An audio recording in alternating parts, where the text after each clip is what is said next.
Hi, everyone, and welcome back to Stories for Hope podcast. I'm your host, Nicole, and in today's episode, we're going to hear an incredible story from Tom about the power of prayer and the importance of community. For those of you who are new, Stories for Hope is a podcast run by Hope for Kids International. On this podcast, we share inspirational stories to inspire you to bring hope to those in need. Our ministry started 50 years ago when our founder, Tom Egham, began smuggling Bibles into the Soviet Union. There have been many ups and downs over the years, but one of the bigger turning points for Tom was when he was diagnosed with cancer. Let's jump right in and hear from Tom. We started this whole ministry in 1973, and it's been quite a ride. And we were going full blast. We were growing, a lot of great staff members, and I got the news that I had prostate cancer. And for those people that know me, it's like not going to happen to me. and and I always felt like I was younger than I really was, and had lots of energy and stuff. And that really was a difficult period of my life when I heard that I had prostate cancer. Knowing that it was curable and all of that was great news. And then I had the procedure done where I had radiation seeds. I had 5 weeks of radiation, 5 days a week, and got through that fairly well. But I was tired, and it was very weighing on me and all. And then a number of months later, my numbers went up, and they found out that it had escaped from the prostate, was in the seminal vesicles, and then further uh, uh, testing saw that it was in the lymph nodes. Well, this was not good. And again, it was just such a um, uh, shock to me, because I just felt like I never imagined that this could happen to me. But then again, I began to realize the seriousness of it, and especially because it had escaped into the lymph nodes. Um, and my doctor was not very optimistic. And there were a number of treatments I could do, and one of those that I chose, or that he recommended, was Lupron, which was a hormone treatment, which was really hard, because this takes away all your energy, your muscle mass, your desire for anything. I mean, it really was a difficult time. And I had a lot of sadness, a lot of depression, and it was just really hard. Uh, so uh, I started that treatment, and it was just really rough, because it was very difficult to travel. I had a lot of joint pain. I had a lot of, just uh, not really knowing if I wanted to go forward. And the positive that happened during that time was I realized that there was a lot at stake here. Um, Much of this ministry, Hope for Kids International, had built around me, and for a long time, I was the face. I was the speaker for it. The led all the teams. Did a lot of the day-to-day work, because we were a really small organization. And I realized, and it's not an easy thing to realize that, wow, I'm not going to be here very long. And I need to make sure I surround myself with champions, which was something that had become my theme. And that's where we began to delegate uh, divisions, and uh, make sure that water was covered, that sponsorship was covered, that trips were covered, that uh, the practical side. Um, we hired uh, a new director of operations, and knew that, because they rose to um, uh, a position of passion and taking ownership, that might not have happened because I'm controlling and big ego, and you like it to surround you. But I honestly feel like if I wouldn't have gotten sick, I wouldn't have let go of a lot of stuff, okay, and released it, and rejoiced with the people who were doing the work around me. uh, about halfway through the Lupron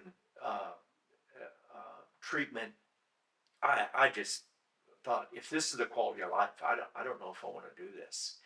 And so I made a really hard choice, um, which was not a popular choice with my physician, that I was going to stop Lupron.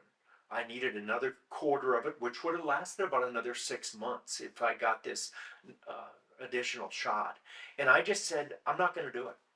I'm ready to take the consequences. I mean, I've lived this incredible life. I've traveled in 100 and some countries. Have experienced far more than anybody, than most people would ever experience in a lifetime. So, obviously a young family and all of that, I wanted to be there for them, but I wasn't sure this was the quality of life I could live.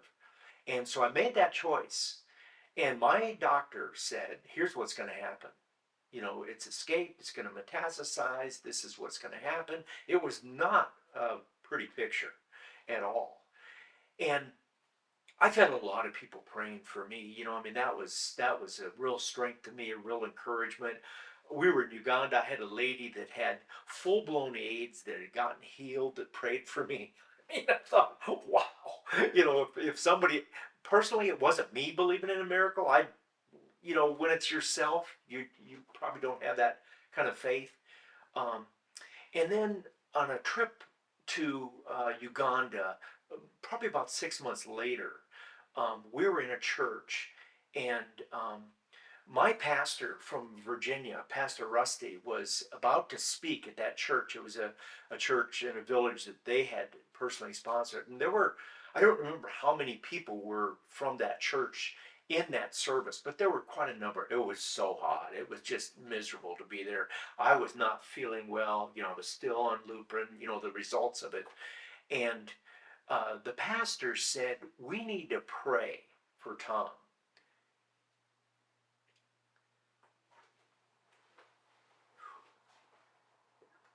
And uh, again, I didn't have the faith for this, but these people, the poorest people on the planet, they're suffering themselves, extended their hands toward me. And I'm telling you, I felt power and a heat come over me, even hotter than the room was, But that I knew God's presence was on me, and a miracle began to happen. That I truly believe with all my heart that day, because of the faith of those beautiful African people that prayed for me. And it wasn't long after that that I started feeling strong again, that I started feeling healthy again, that I went back to my doctor and he goes, I can't explain this. But he happened to be a Facebook friend of mine, and he brought a medical student into the office that day, and he said, I wanted this medical student to meet you because you have beat incredible odds and there's no explanation. And he said, I have a feeling it's because of the prayers of the African people. And I said, absolutely, absolutely. And every time I've been back to Africa, uh, now a number of years later, I often get that chance to say thank you and get emotional, uh, because I got a second chance at life. And the predictions were that I would not be here today. And to be here today and see the impact that this ministry is having around the world, exponentially more than I ever dreamed of, has just a great joy for me to see lives being impacted like they are.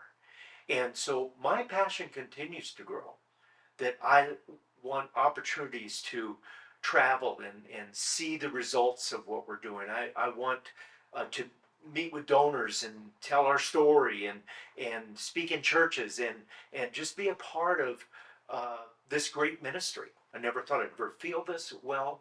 I never thought I'd have this much joy in my life. And I just give glory to God because this is a miracle. And I've got a second chance, and I want to live every day I can. Prayer is powerful. We don't know all God's plans, And sometimes the outcomes are not what we hoped, but there is comfort in prayer. And there's comfort in praying for each other and knowing that people are there for you through it all. I encourage you to create a community of people in your life where you can all pray together for each other. Every Thursday at our staff meetings, there's an opportunity to submit prayer requests, and we all pray together. If there's anything going on in your life that you'd like us to pray for, please reach out to us. You can get connected with us by going to h4ki.org. Thanks again for joining us today as we continue to share inspiring stories. Have a blessed day, everyone.